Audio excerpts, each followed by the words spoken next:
Bueno, queridos alumnos de cuarto de la ESO C del IES El Olivo, de filosofía, ¿qué tal? Pues nada, ahí os presento la unidad didáctica 6, que lleva de título La razón y los sentidos.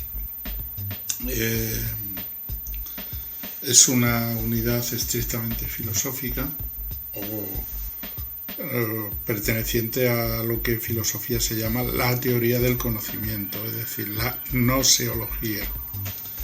Bien, la unidad, como veis en este cuadro, en 4 partes. La primera de ellas se llama la distinción entre opinión y conocimiento, o creencia y saber, ¿verdad? Y después analizamos lo que es, dentro de esta primera sección, lo que es el método científico, ¿vale? Entonces aquí hablamos de la diferencia entre creencia y opinión,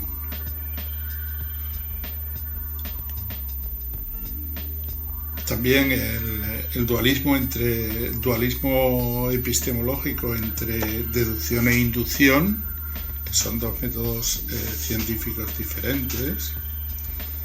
Y por último hablamos del método científico. Esto lo vamos a ver hoy ya directamente después de presentar la unidad. Y las fases que consta el método científico. En este caso vamos a estudiar el método científico clásico de Galileo, que se llama hipotético deductivo. Bien. En la segunda parte estudiaremos los fundamentos y los límites del conocimiento. Es decir, las teorías clásicas que en filosofía se han dado sobre el hecho del conocer. El escepticismo ya lo vimos con ocasión de Descartes, cómo lo supera, ¿verdad? El relativismo, que lo vimos en Protágoras y en Gorgias, ¿os acordáis, verdad? Cuando vimos el mundo griego.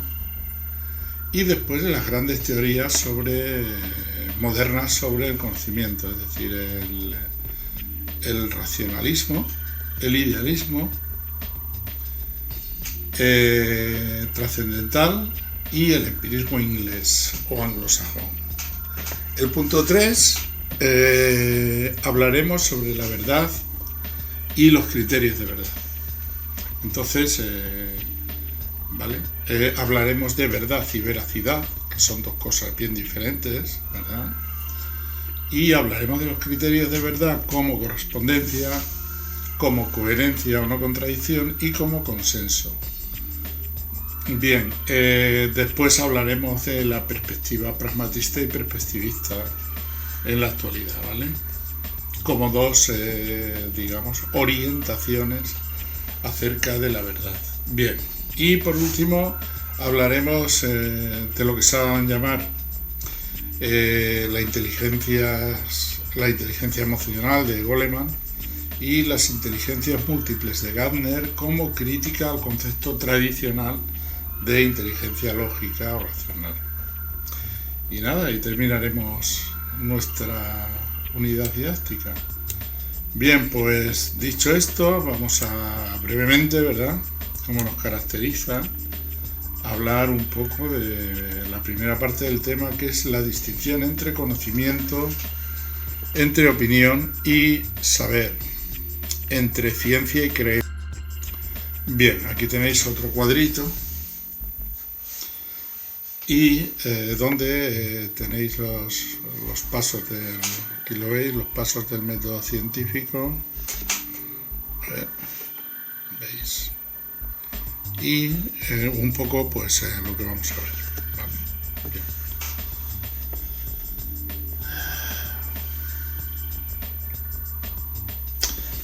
Veis que empiezan los apuntes hablando sobre una cosa que se llama dualismo epistemológico. Bueno, se podría haber llamado de otra cosa.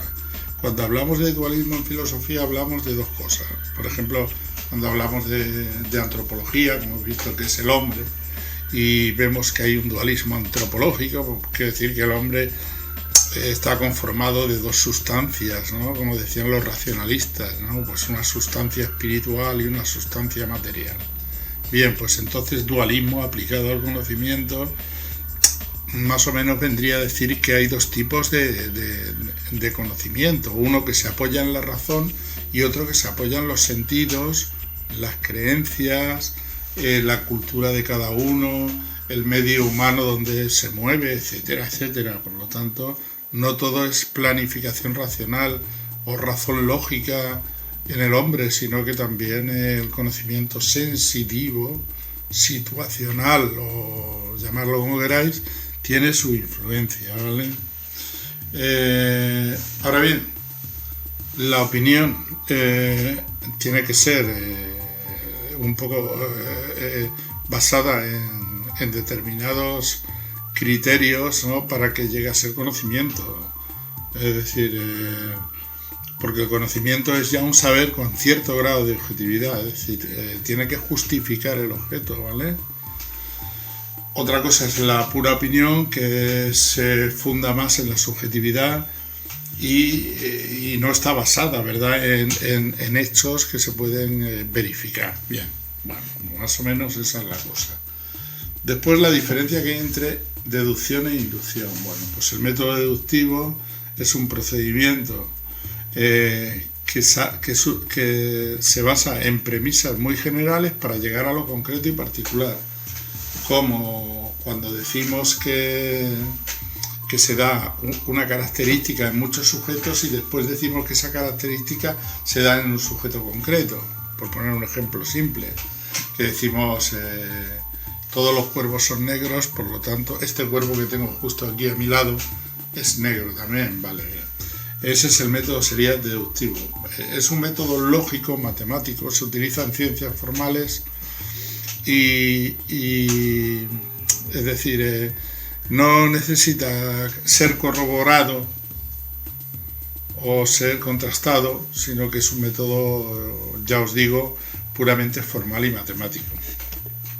El método inductivo es todo lo contrario, parte de casos concretos para llegar a una verdad universal.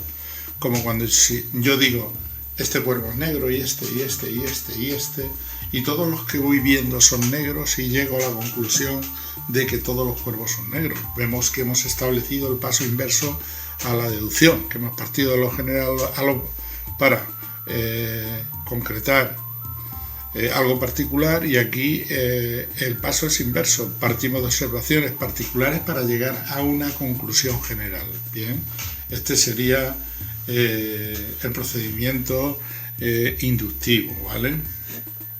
Está apoyado en la observación y necesita ser contrastado. Es la diferencia que tiene. Lo utilizan las ciencias físicas y las ciencias naturales fundamentalmente. Bien, vamos al método científico y terminaríamos ya el contenido de este tema.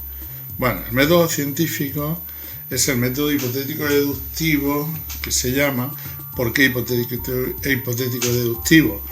Porque se fundamenta en hipótesis racionales sobre hechos observados para sacar de ello unas consecuencias que deben ser materializadas después en leyes y teorías científicas. Por ejemplo, parte de observación de determinados fenómenos que deben ser observados.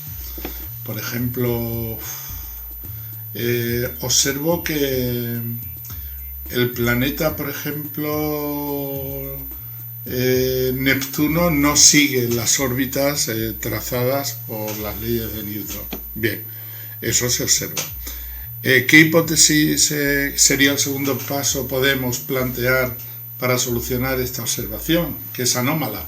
Bueno, pues vamos a pensar que hay otro planeta intermedio que todavía no puedo ver, que hace que la órbita de Neptuno no siga las leyes establecidas por la física, ¿vale?